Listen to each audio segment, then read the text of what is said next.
Hi everybody, it's February 24th, 2026. Sometimes I could look at life like driving in my lane. People tell you to relax in life. And the one thing I know about relaxing in life is that yes, you want to be at peace, you want to take things calmly, you want to have a measured attitude in response to life.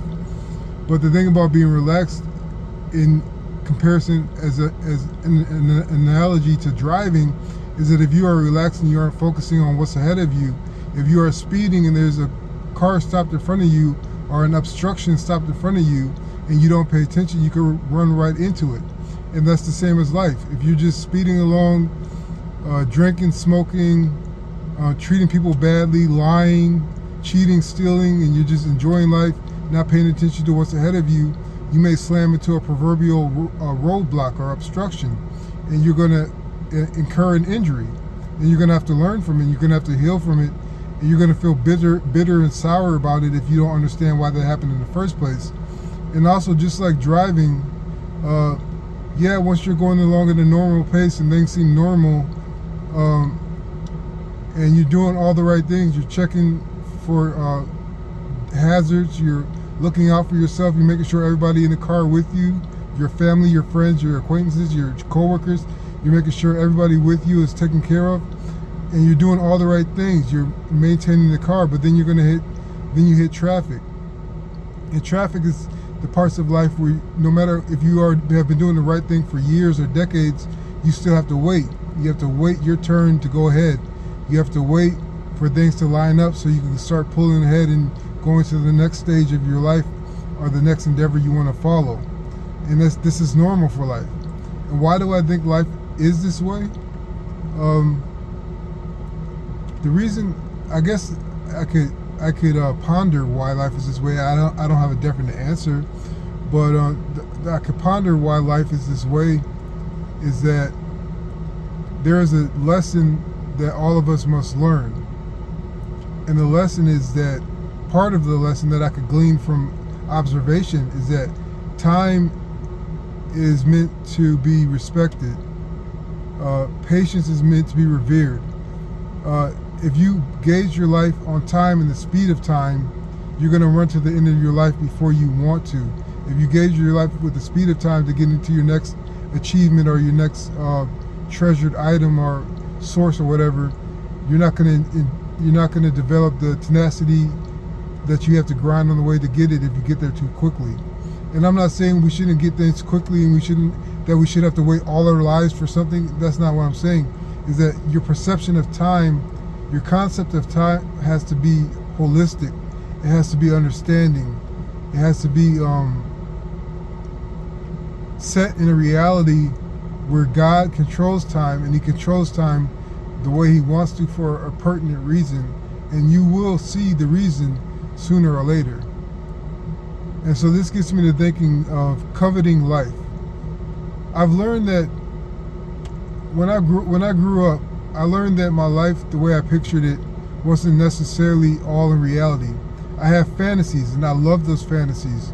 Those fantasies entertained me. They gave me hope. They gave me escape from a life that where all my emotional needs may have not been being met. They led me away from a life where I could have been lonely when I was younger, but as I got older, the fantasies they kind of subsided because I was too preoccupied with the problems of my young adulthood.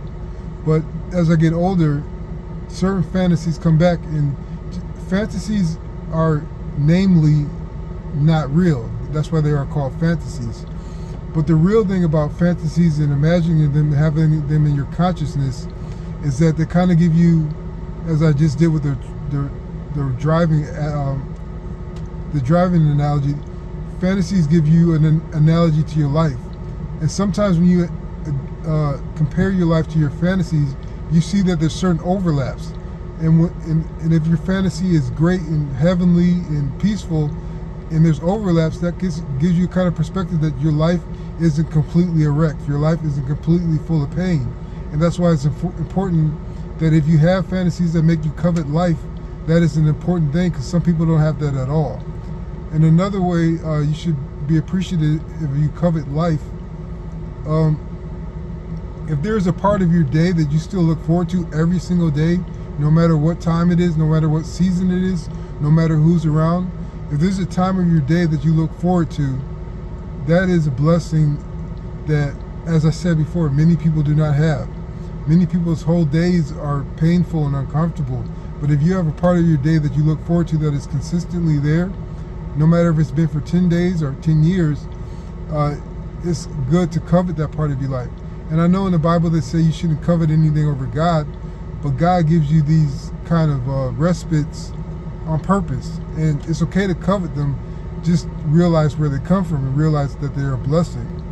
And if you covet life because of someone else that, even though sometimes they may hurt your feelings and they may make mistakes with your heart and with your, they may disrespect you sometimes, but in the totality, if somebody gives you a life with them that you covet, that you hold dear to your heart, that heals you, that gives you happiness in any sense, that is a tremendous blessing. Because the way that we are now, with the way society is structured, is a lot of relationships have low limits in terms of how high they could give you joy, give you peace, because everybody's kind of separated and off into their own world, and nobody seems to understand anybody anymore, or that's what the news would have you think. But if you have someone that gives you happiness in any sense of the word, any sense of reality, then you have a tremendous blessing. So I hope this helps. Thanks.